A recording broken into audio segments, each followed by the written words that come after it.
and welcome back to the Historia Dramatica podcast. I'm your host, Willem Kahn. As always, thank you very much for listening. In the last episode of our series on Girolamo Savonarola, we observed the fallout resulting from the decision of King Charles VIII of France to invade Italy, specifically how it affected the city of Florence. At the point when this decision was made, in the early days of the year 1494, Charles VIII had already harbored ambitions to invade Italy to assert his ancestral claim to the throne of the Kingdom of Naples for quite some time. He had been motivated to act on these ambitions by a rather complicated confluence of developments in Italy itself, including the recent deaths of Pope Innocent VIII, the previous King of Naples, Ferrante I, and the ruler of Florence, Lorenzo de' Medici. Three men who had all striven to uphold the balance of power among the various smaller states of the Italian peninsula. The 40,000-strong army which Charles VIII invaded Italy with was a much larger armed force than the region had seen in recent memory, and owing to their immense ranks and proficiency in combat, the French army was able to cut a bloody swath across northern Italy in the autumn of 1494, putting them within striking distance of Florence by late October. The eldest son and the heir of the late Lorenzo the Magnificent, Piero de' Medici, was only 22 years old at the time. Young and inexperienced, he had no idea how to respond to this unprecedented turn of events. Attempting to mount an armed defense of the city seemed almost certain to result in defeat.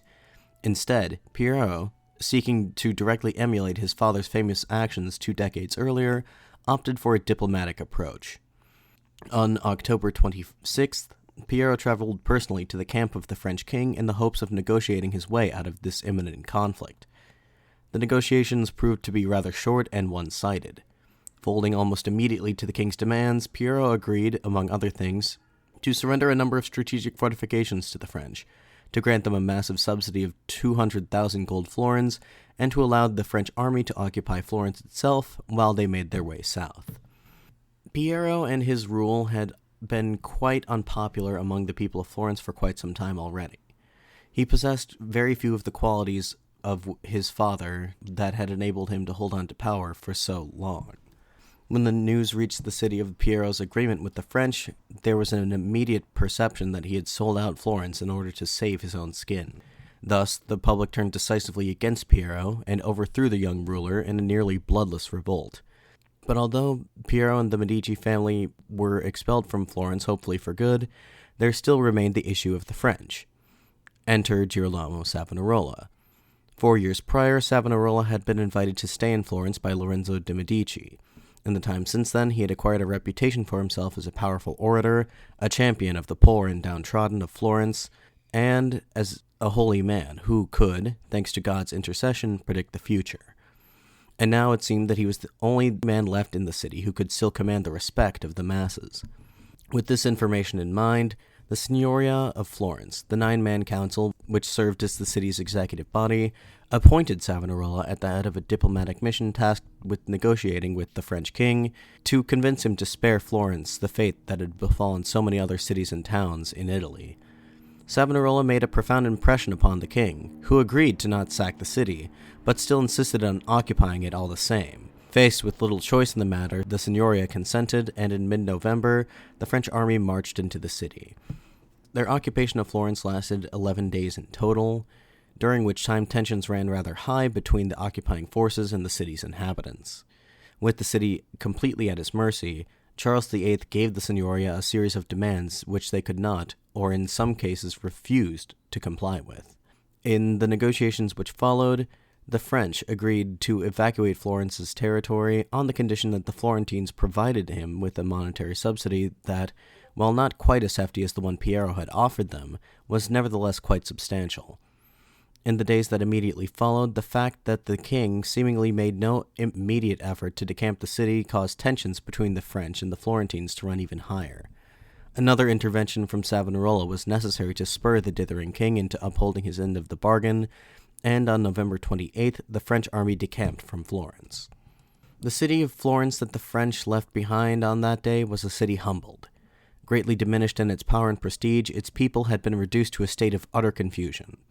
The first order of business, now that the French were gone, was a comprehensive reform of Florence's government. The Medici, who had ruled the city since Piero's great-grandfather Cosimo de' Medici returned from exile in 1434, may have been gone, but the institutions that they had built up over the years so as to maintain their power remained. Now it was time for Florence to return to a purer, more democratic system of republican government, such as they had had in the days past. On December 2nd, a mere 4 days after the French departure, the bells of the Piazza della Signoria rang out, summoning the citizens of Florence to a public assembly. People from across the city answered the call, and when the men of the Signoria judged that 2/3 of the population were present, the proceedings could begin. The primary purpose of this assembly was to allow the people of Florence an opportunity to voice their consent of some of the radical new changes that had been very recently proposed by the Signoria. A herald read aloud the 3 primary proposals. Firstly, all the legislative and executive councils that had been established by the Medici were to be abolished. Secondly, all Florentine citizens who had been banished from the city by the Medici would be allowed to return.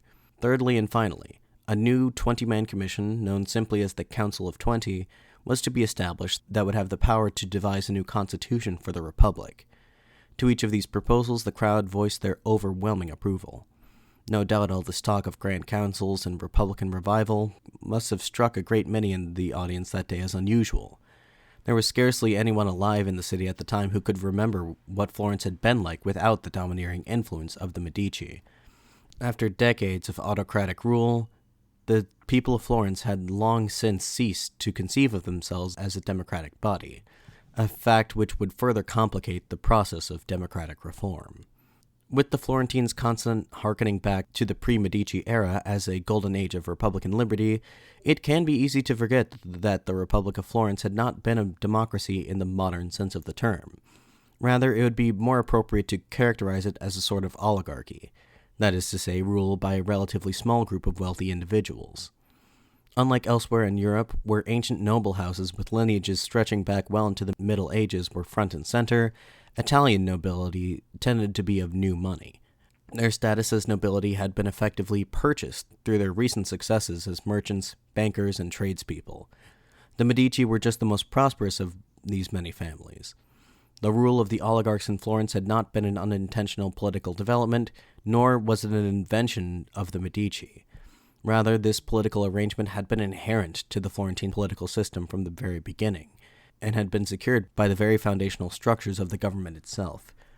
The magistrates of the Signoria, for instance, had always been elected directly from the upper echelons of the city's guilds. Naturally, there was an expectation on the part of the Florentine oligarchs that they would be the backbone of this new regime. Despite the shared economic and political interests among the class of oligarchs in Florence, this sizable group was rather heterogeneous and riven with internal divisions. The primary divide amongst them was between the supporters and the opponents of the Medici. During the years in which they ruled, the Medici had come to rely on certain members of the oligarch class to form their administrative apparatus. To this end, they favored certain families over others and maneuvered those whom they trusted into positions of power and privilege. The ousting of Piero from Florence and the subsequent violence against the more outspoken supporters of the Medici had effectively sidelined this faction from Florentine politics. In fact, the only confirmed death during the anti-Medici revolt of November 1494 was one unfortunate partisan of Piero, whose incessant cries of Palle, the traditional rallying cry of Medici supporters, had incited a mob to beat him to death. While the nepotistic style of politics practiced by the Medici had created an entire class of people who were unflinchingly loyal to the Medici and utterly dependent on their patronage, the decisions of the Medici to exclude other families from power had bred its fair share of resentment, and created a different class of people who vehemently opposed them. The Medici typically dealt with such dissenters by hounding them into exile, but now that a general amnesty had been proclaimed, those families who had been cast out of Florence by the Medici now returned in droves, eager for their revenge against the Medici cronies who remained in the city. The fact of the matter was that the violence of the past weeks had not resulted in the total expulsion of Medici loyalists from Florence. Many remained within the city, quietly scheming for a restoration of the Medici to their rightful place. Their names were known to the increasingly radical opponents of a Medici restoration. After all, many of them had been loyal apparatchiks of the old regime. Hoping to prevent the complete breakdown of public order, the men of the Signoria urged calm, and they refused to give in to partisanship and prosecute those who had previously served under the Medici. The people, motivated in equal parts by ancestral revenge and the fear of the Medici's return, refused to follow the Signoria's lead and began to take matters into their own hands. Vigilante justice had become the order of the day, as anti-Medici partisans took to the streets to settle old scores and exact their vengeance. At some point in early December, a mob ransacked the house of one Antonio Miniati and set it ablaze. Miniati himself was able to escape and took refuge in a church, but was nevertheless apprehended once he got there. Luckily for Miniati, it was the authorities who had caught up with him and not the mob, who surely would have lynched him on the spot. Soon after, however, his dead body was seen hanging by the neck from the window of the police captain's headquarters. This grisly display remained there for several hours, but the mob would not be so easily mollified. The crowds began to clamor for the executions of more Medici collaborators, and the Council of 20 eventually gave in. They decided to prosecute another former Medici functionary, a government notary named Giovanni da Pradovecchio. Landucci, the diarist, described him as a man who was, quote, widely hated and of little worth to anyone, end quote.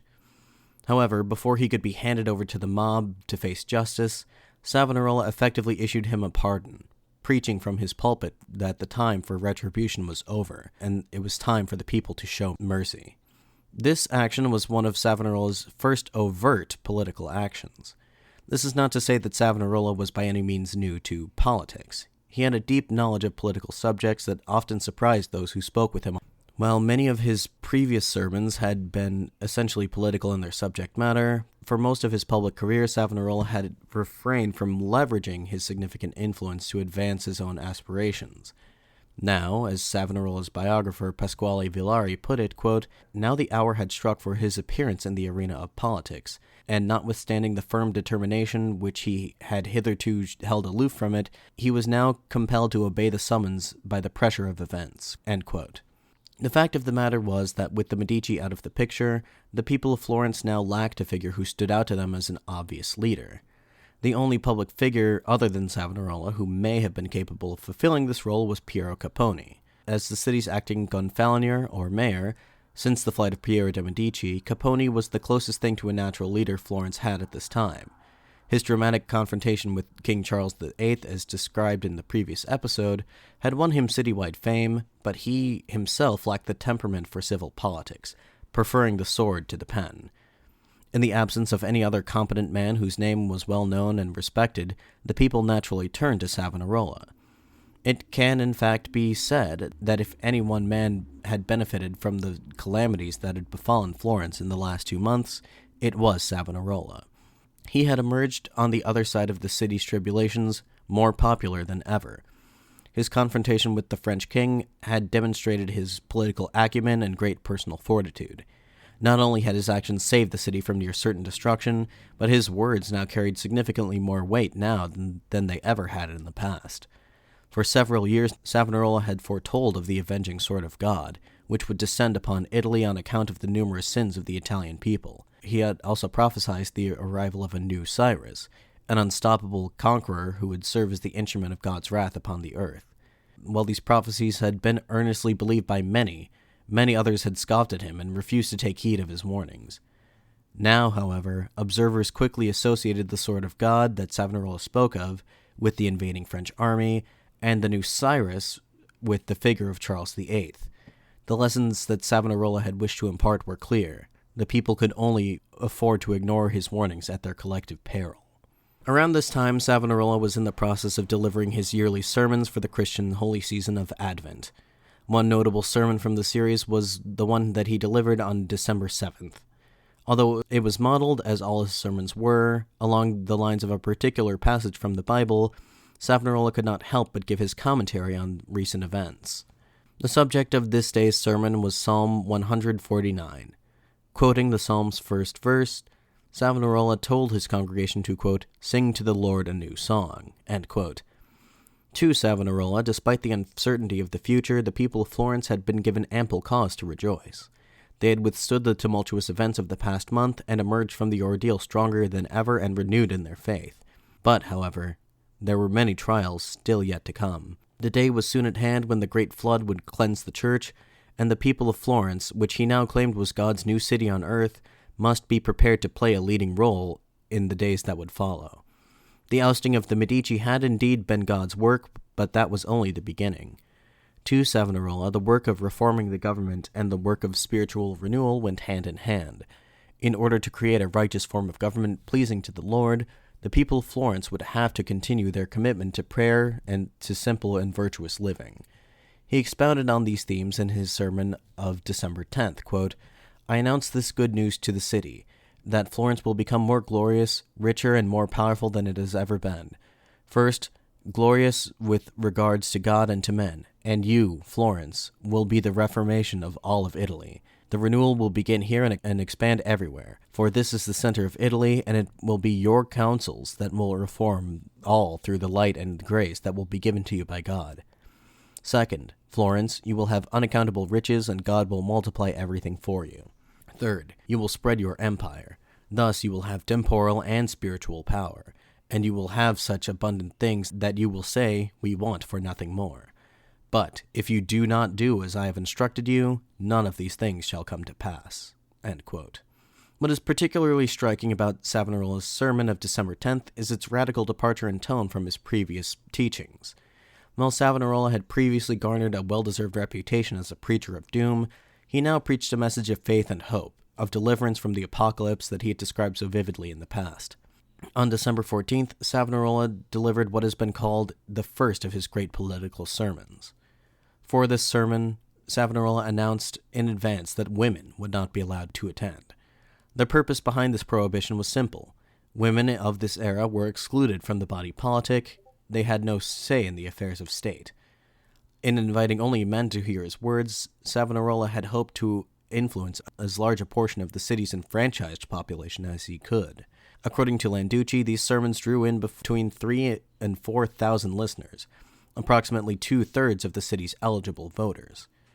When Savonarola took to the pulpit, he began by embarking on a lengthy political discourse, stunning all those in attendance with the breadth of his political understanding. After outlining for his listeners his ideal form of government, which we will discuss at length a bit later on, he gave them his prescription for what steps had to be taken in order for such a government to take form. Quote, "The first thing you must do is to make a general peace between all citizens and see to it that all past offenses are forgiven and cancelled out.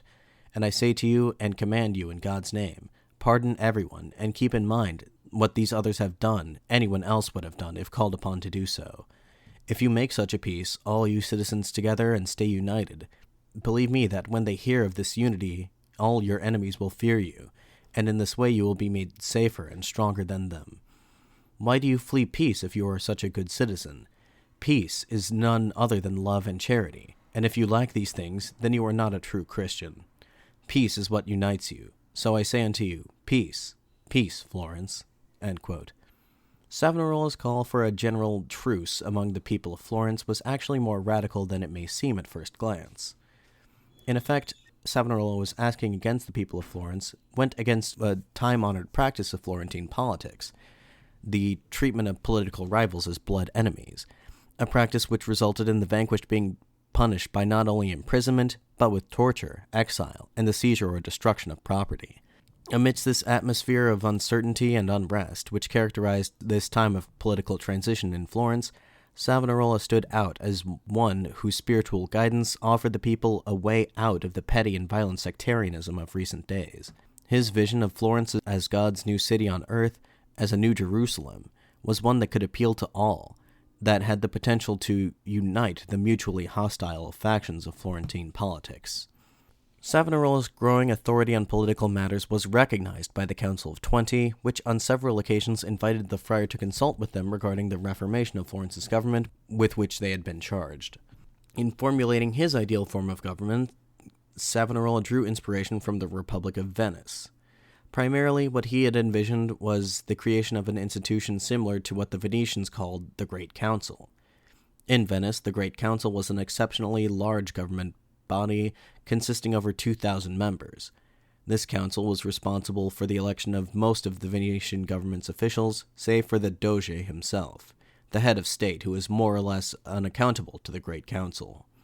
This was one of several aspects of the Venetian form of government that Savonarola was quick to clarify were undemocratic and therefore inappropriate for Florence's new government. While in Venice, membership in the Great Council was based upon hereditary right, Savonarola's reconception of the institution would allow any tax-paying male citizen above the age of 29 to participate, an arrangement that would have enfranchised about one-fifth of Florence's population at that time. Although it may not align with modern conceptions of democracy, Savonarola's proposed form of government was, in fact, radically more inclusive than any that had been seen in Europe since the days of the ancient Greek city-states. It is worth noting that Savonarola was by no means unique in his admiration of Venice's republican institutions.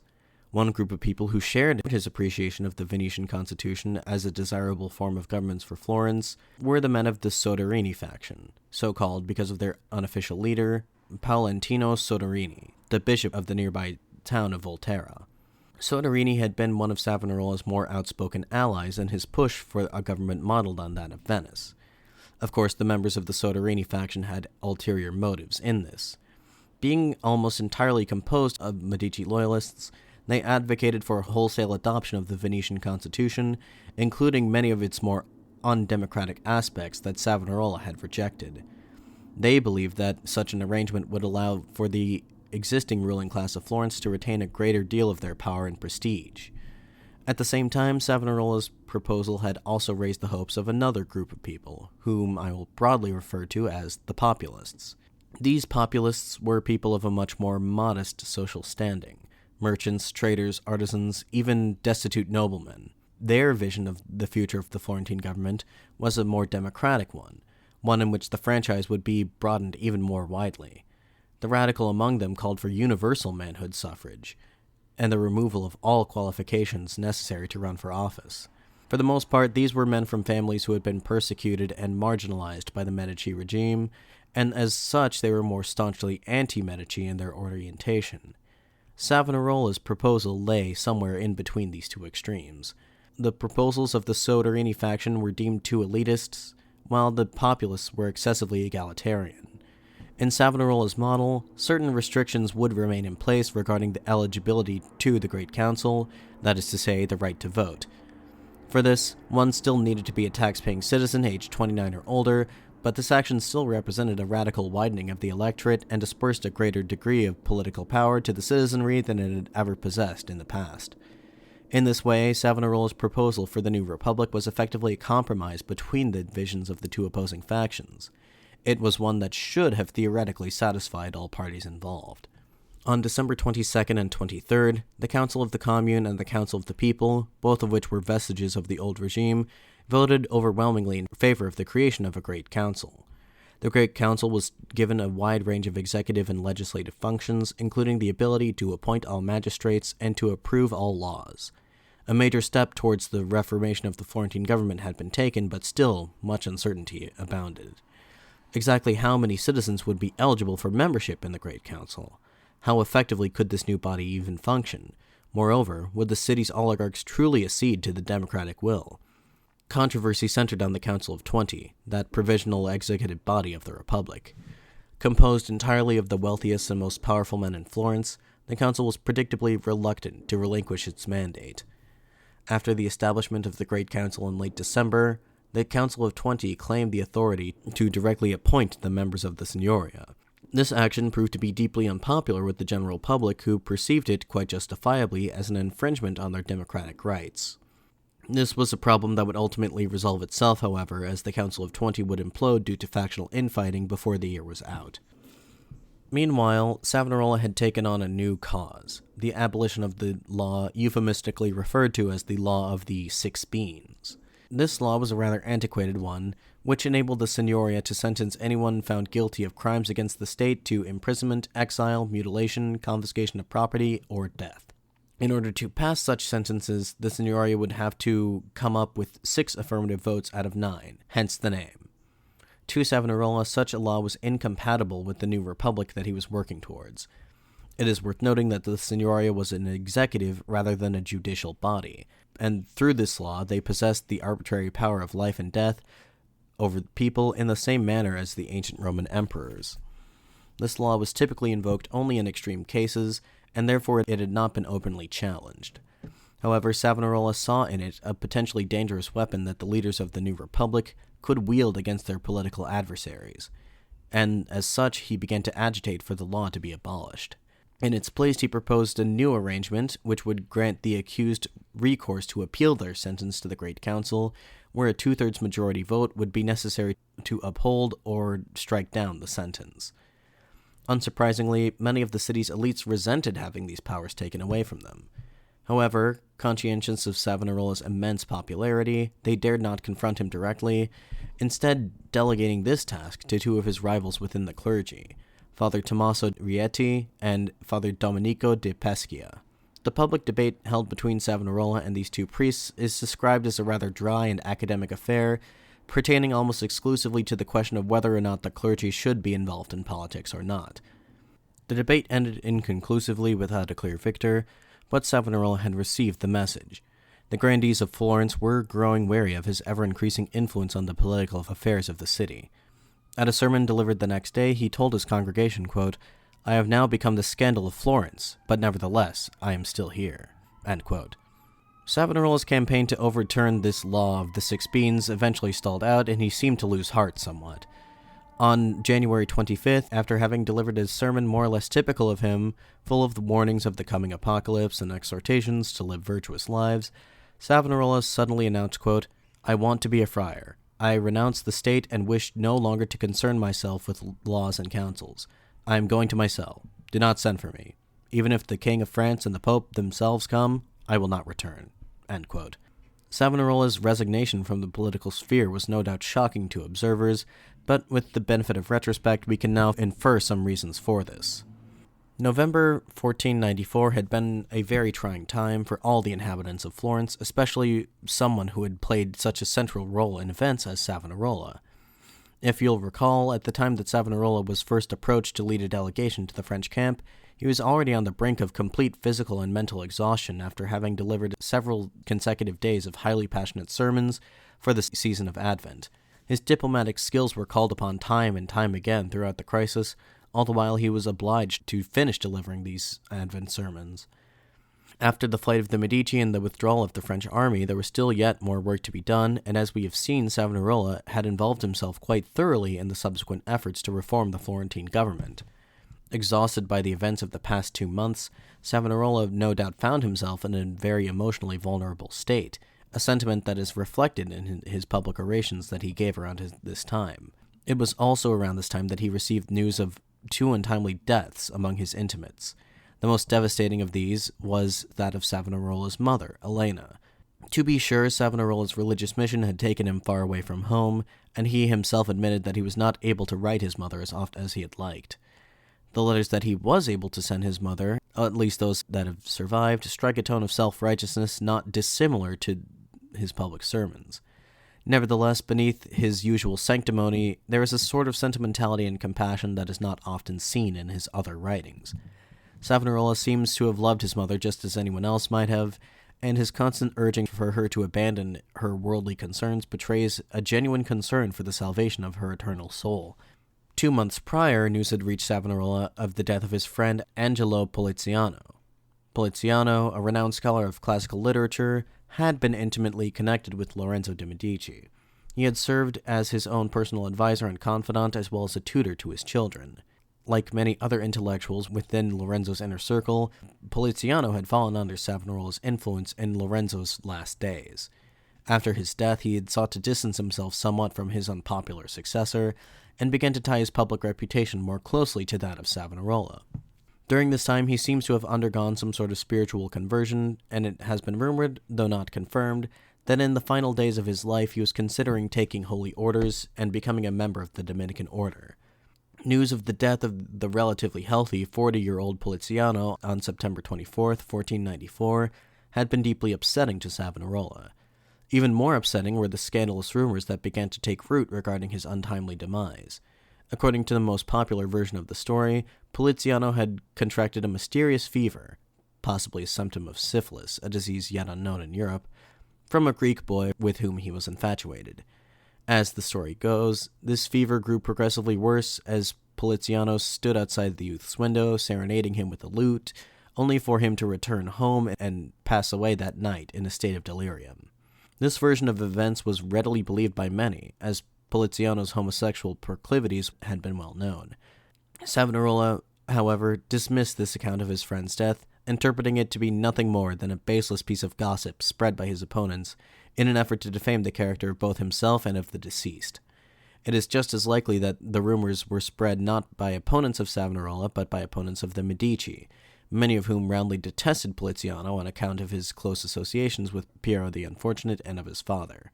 In either case, Landucci reported that, quote, Poliziano had been the object of much infamy and public vituperation, as it was possible for any one man to attract, end quote. Despite the controversy which surrounded him, Savonarola saw to it that his friend was buried in San Marco in the garb of a Dominican monk, as were his last wishes. Finally, on November 17th, the very same day that Charles VIII and the French army marched into Florence, another close friend and confidant of Savonarola, Pico della Mirandola, died suddenly. Pico's death had been just as unexpected and just as upsetting to Savonarola as Poliziano's, but in this case there were no scurrilous rumors immediately surrounding it. This is not to say that Pico had lived a life free from scandal. Quite the opposite was true. When he had been just 23 years old, Pico's heterodox religious beliefs had run him afoul of the Catholic Church. Rejecting the Church's traditional teachings, Pico had sought to create a new belief system which encompassed the whole of human thought. This naturally aroused the ire of the Catholic Church, and he was briefly imprisoned in France at the behest of the Pope. He was saved only by the intercession of Lorenzo de' Medici, who negotiated for the release of this renegade philosopher into his custody. This whole ordeal had shaken Pico to his core, and he emerged from it a changed man. Much like Poliziano, he underwent a spiritual conversion, and, also like Poliziano, he had subsequently fallen under the sway of Savonarola. Pico renounced his heretical beliefs and set his considerable intellectual talents towards other pursuits. Among the writings that Pico worked on during this time was a philosophical tract entitled Against Astrological Prediction. With the revival of classical knowledge that characterized the Renaissance, a belief in astrology, already widely practiced as it was, despite its prohibition by the Church, came to be seen by many as an alternate belief system to Christianity.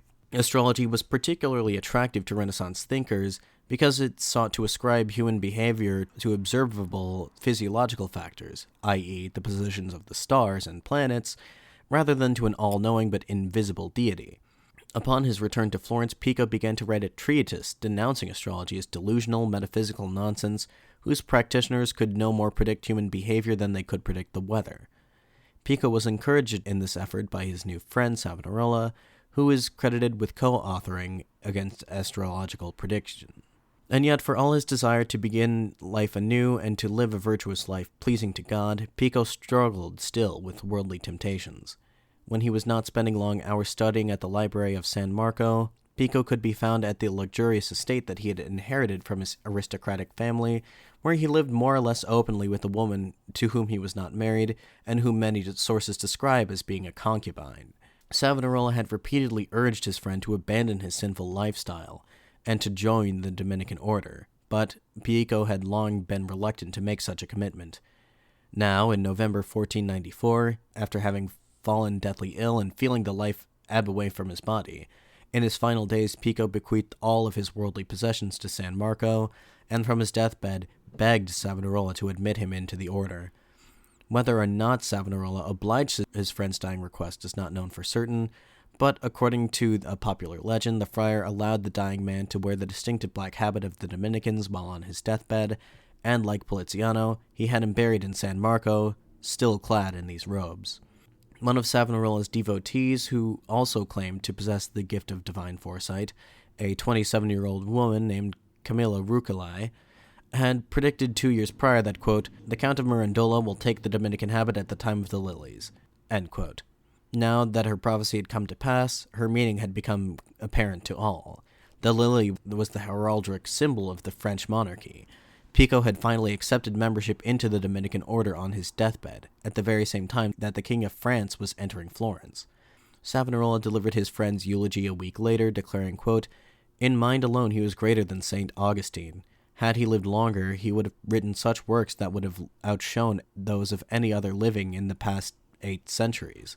Our dear friend Pico left us on the same day that Charles VIII was entering Florence, and the tears of men of letters compensated for the joy of the people.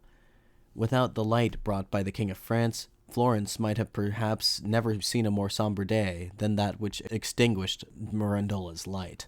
End quote. The deaths of Pico della Mirandola and Angelo Poliziani, the elder of whom was only 40, in such unnaturally rapid succession, has aroused the suspicion of historians over the years. In 2007, the bodies of both of these men were exhumed in order to uncover the true causes of their death. The analysts discovered lethal traces of arsenic in both cadavers and reached the conclusion that their deaths had come about as a result of poisoning. It shouldn't take very long for most to determine the perpetrator and the motive behind these assassinations. Most historians tend to agree that all the evidence points directly to Piero de' Medici as the chief culprit, no doubt on account of the fact that these two men had grown too close to Savonarola for his comfort. And it is with that digression that I will end the narrative for today. In 2 weeks, we will first get caught up with Charles VIII and company as they march south, threatening Rome and Naples. With the French threat still looming over them all, would the people of Italy join forces against the invaders, or would the internal conflicts of the Italians allow the French to divide and conquer? Finally, we will pick up where we left off in Florence. How would the results of this conflict affect the city? Would Savonarola cut his retirement short to resume his leading role in the politics of God's new city on earth, or would he abandon the people of Florence to the mercies of the new Cyrus? You'll have to tune in again in 2 weeks to have these and all other questions answered. If you have any other questions, comments, or concerns, please feel free to address them to me via email at historiadramaticapod@gmail.com.